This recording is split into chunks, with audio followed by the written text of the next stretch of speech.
bienvenidos. Quiero agradecerles a todos los que me están escuchando y siguiendo por las diferentes plataformas. Y les recuerdo que estos podcasts están disponibles en YouTube, en Spotify, en Apple Podcast y en iVoox, para que por favor se suscriban o le den seguir a cualquiera de estas plataformas. Ahora entrando en materia, recordemos que en el episodio pasado estábamos analizando el principio de responsabilidad. Hoy analizaremos los aspectos más relevantes del principio de selección objetiva, contenido en el artículo 5 de la Ley 1150 de 2007. Este es el primer principio que nos trajo la Ley 1150 del 2007 y lo que indica el principio es lo siguiente. Es objetiva la selección en la cual la escogencia se haga el ofrecimiento más favorable a la entidad y a los fines que ella busca, sin tener en consideración factores de afecto o de interés y, en general, cualquier clase de motivación subjetiva. En consecuencia, los factores de escogencia y calificación que establezcan las entidades en los pliegos de condiciones o sus equivalentes tendrán en cuenta los siguientes criterios.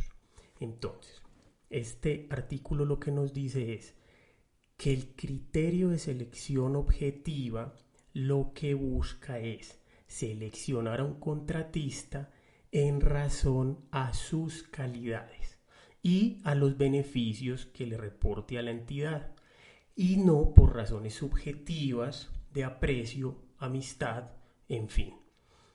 Contrario a lo que piensa mucha gente o muchos proponentes, y es que el menor valor es el único criterio de selección objetiva, y que cuando la norma habla de la oferta más favorable a la entidad, está hablando sobre la oferta más barata, más económica.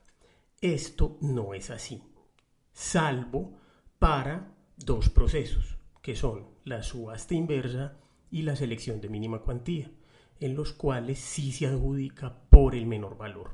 Pero los demás procesos de convocatoria pública o contratación directa no es por el menor valor, es por el ofrecimiento más favorable a la entidad y a los fines que ella busca.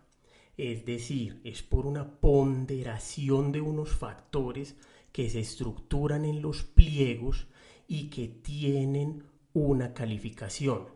El que mayor calificación saque, a ese es el que se le adjudica, no queriendo decir que el que obtuvo mayor calificación es el menor valor. No, puede ser un valor más alto, pero los demás requisitos que solicitó la entidad, en esos requisitos obtuvo una mayor calificación. Por tal motivo se le puede adjudicar a ese proponente. Entonces, cuando este artículo habla del ofrecimiento más favorable, no quiere decir el más barato, que es una tergiversación que hacen los proponentes de este artículo, salvo como lo dije anteriormente, en el proceso de selección de mínima cuantía y subasta inversa, que esto lo vamos a ver más adelante. Este aspecto lo confirma el numeral 2 del mismo artículo, del artículo 5 de la Ley 1150 del 2007, el cual fue modificado por el artículo 88 de la Ley 1474 de 2011 y que reza: la oferta más favorable será aquella que, teniendo en cuenta los factores técnicos y económicos de escogencia y la ponderación precisa y detallada de los mismos contenida en los pliegos de condiciones o sus equivalentes, resulta ser la más ventajosa para la entidad, sin que la favorabilidad la constituyan factores diferentes a los contenidos en dichos documentos.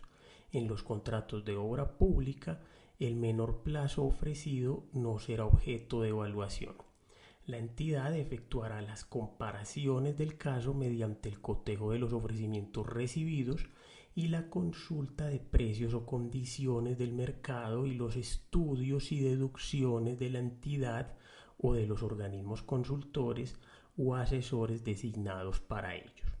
Entonces, continúa con la misma línea que si estos procesos de convocatoria pública, excepto subasta inversa y mínima cuantía, requieren de una ponderación de unos criterios que se establecen en los pliegos y que esos criterios tienen unos factores de puntaje y que el que cumpla con ellos y obtenga el mayor puntaje será el proponente adjudicatario. Entonces no es el mismo tema de que es el menor valor el que siempre se le adjudica. No, solamente en los dos procesos que ya mencioné. Adicional a lo anterior, este artículo ratifica un aspecto que ya traía el artículo 5 de la Ley 1150 del 2007, y es que en los contratos de obra pública el menor plazo ofrecido no será objeto de evaluación. Esto lo ratifica, como lo dije anteriormente, ratifica lo que decía el artículo 5 de la Ley 1150 del 2007, y es que los contratos de obra pública, cuando un proponente oferte un menor plazo para recibir mayor puntaje a raíz de que en la estructuración de los pliegos la entidad colocó como requisito de evaluación que el que entregue la obra en menor tiempo será acreedor a tal puntaje. Esto no ha operado desde el 2007 y no puede ser un criterio de evaluación solamente para los contratos de obra, como lo expresa la norma. El principio de selección objetiva también contempla unos aspectos de evaluación en dos procesos, los cuales son la subasta inversa y el concurso de méritos. Y nos dice en su numeral tercero que la adquisición o suministro de bienes y servicios de características técnicas uniformes, el único factor de evaluación es el menor precio ofrecido. Entonces, reforzamos el argumento mencionado anteriormente sobre la subasta inversa, y es que en el proceso de subasta inversa se le adjudica si es al menor precio ofrecido. Acá no hay criterios de ponderación ni de puntaje y se le adjudica al que más puntaje tenga. No, en la subasta inversa sí se le adjudica al que oferte el menor precio en la audiencia de subasta inversa. Adicional a esto, el numeral 4 nos habla sobre el concurso de méritos y nos dice que para la selección de consultores se deben de valorar los aspectos técnicos de la oferta o proyecto y que en ningún caso se podrá incluir el precio como factor de escogencia. Entonces este numeral ya nos está hablando de otro proceso que se llama el concurso de méritos. En este proceso de convocatoria pública nunca se evalúa el precio, no es un factor de escogencia. Lo que se evalúa, lo que se pondera, lo que se le da puntaje es a los aspectos técnicos de la oferta. Generalmente es a la experiencia o a requisitos adicionales que se estructuren o se establezcan en los pliegos de condiciones. Además, el parágrafo segundo de este principio de selección objetiva nos dice que las certificaciones de sistemas de gestión de calidad no serán objeto de calificación ni podrán establecerse como documento habilitante para participar en licitaciones. Este tema de los sistemas de gestión de calidad y de los certificados que se expiden en razón de la gestión de la calidad ya no revisten dificultad, pero hace muchos años sí las entidades solicitaban este documento y lo calificaban. De tal suerte que el parágrafo segundo entró a dirimir esta discusión y eliminó el certificado para ser objeto de calificación o establecerlo como un requisito habilitante. Entonces, ya si una entidad lo solicita, es simplemente a manera informativa, pero no ni como requisito habilitante ni para darle puntaje. Este principio de selección objetiva, es decir, el artículo 5 de la Ley 1150 del 2007, fue objeto de modificación por la Ley 1882 del 2018. Y la modificación que hizo este artículo fue la siguiente. Modificó el parágrafo 1 del artículo y adicionó tres parágrafos: el parágrafo tercero, el parágrafo cuarto y el parágrafo quinto. Y el parágrafo 1 del artículo quedó de la siguiente manera: la ausencia de requisitos o la falta de documentos referentes a la futura contratación o al proponente no necesarios para la comparación de las propuestas no servirán de título suficiente para el rechazo de los ofrecimientos hechos. Hasta ahí sigue igual a como era antes. Pero acá expresa lo siguiente: en consecuencia, todos aquellos requisitos de la propuesta que no afecten la asignación de puntaje deberán ser solicitados por las entidades estatales y deberán ser entregados por los proponentes hasta el término de traslado del informe de evaluación que corresponda a cada modalidad de selección, salvo lo dispuesto para el proceso de mínima cuantía y para el proceso de selección a través del sistema de subasta. Serán rechazadas las ofertas de aquellos proponentes que no suministren la información y la documentación solicitada por la entidad estatal hasta el plazo anteriormente señalado. ¿Qué fue lo que cambió en este parágrafo? Fue el plazo para subsanar requisitos, porque antes el plazo para subsanar requisitos era hasta la audiencia de adjudicación. Ya no, ya el plazo para subsanar requisitos es hasta el término de traslado que dé la entidad, es decir, hasta el término que indique la entidad en su cronograma, ya no hasta la audiencia de adjudicación, salvo, como lo dice la norma, para el proceso de selección de mínima cuantía y para el proceso de subasta, que en el caso de la subasta inversa sí se puede subsanar un requisito hasta antes de la realización de la audiencia de subasta inversa. Entonces, en ese sentido, cambió el artículo en lo referente al plazo. Adicional a esto, dice que durante el término otorgado para subsanar las ofertas, los proponentes no podrán acreditar circunstancias ocurridas con posterioridad al cierre del proceso. Entonces, los requisitos se pueden subsanar con fechas anteriores a la del cierre del proceso. Eso es lo que nos dice ya esta norma. Este parágrafo ha sido muy complejo, ha sido interpretado de múltiples maneras por diferentes entidades públicas. Me refiero incluso desde el año 2007, es decir, cuando el parágrafo no había sido modificado, y se prestó para tergiversar este tema, en cuanto a que las entidades estatales comenzaron a tener una potestad discrecional de rechazar las ofertas por cualquier documento, incluso documentos de forma y no de fondo.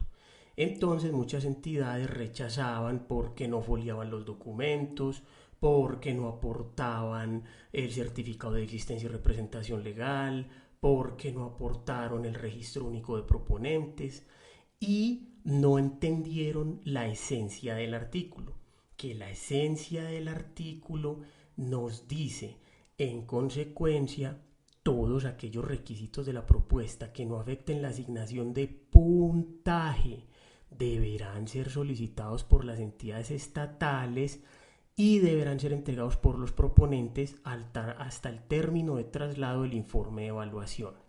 Entonces, aquí el artículo siempre nos ha dicho lo mismo, que no afecten la asignación de puntaje. Y antes las entidades rechazaban propuestas por documentos que no afectaban la asignación de puntaje. Incluso en ese sentido tuvo que entrar a aclarar el tema el Consejo de Estado, en especial una sentencia de la cual recomiendo su lectura, que es la sentencia 27.986 del año 2014, cuyo magistrado fue el doctor Enrique Gil Botero. Y en esta sentencia y las sentencias siguientes se estableció un criterio claro, definido y ratificando lo que traía el parágrafo de la Ley 1150 del 2007. Y en síntesis, lo que esta sentencia nos dice es lo siguiente. En adelante, el criterio de diferenciación entre los requisitos subsanables y no subsanables de una oferta incompleta dejó de ser, en abstracto, aquello que sea o no necesario para la comparación de las ofertas, y pasó a ser todavía parte de eso, pero bajo un entendimiento más concreto, menos abstracto o indeterminado. Ahora son subsanables todos aquellos requisitos de la propuesta que no afecten la asignación de puntaje, los que podrán ser solicitados por las entidades en cualquier momento hasta la adjudicación. Ya esta sentencia ya aclara el tema y dice que solamente es subsanable lo que no tiene puntaje, y lo que tiene puntaje es insubsanable. Y aquí cuando habla del término hasta la adjudicación, pues ya fue modificado por la ley 1882, como ya lo analizamos anteriormente. Este tema lo vamos a analizar más adelante en otros episodios, ya cuando hablemos de los procesos de convocatoria pública como tal. Este artículo de la ley 1882 del 2018, es decir, el artículo 5, como les dije anteriormente, adicionó 3 nuevos parágrafos al artículo 5 de la ley 1150 del 2007, muy importantes para la contratación estatal.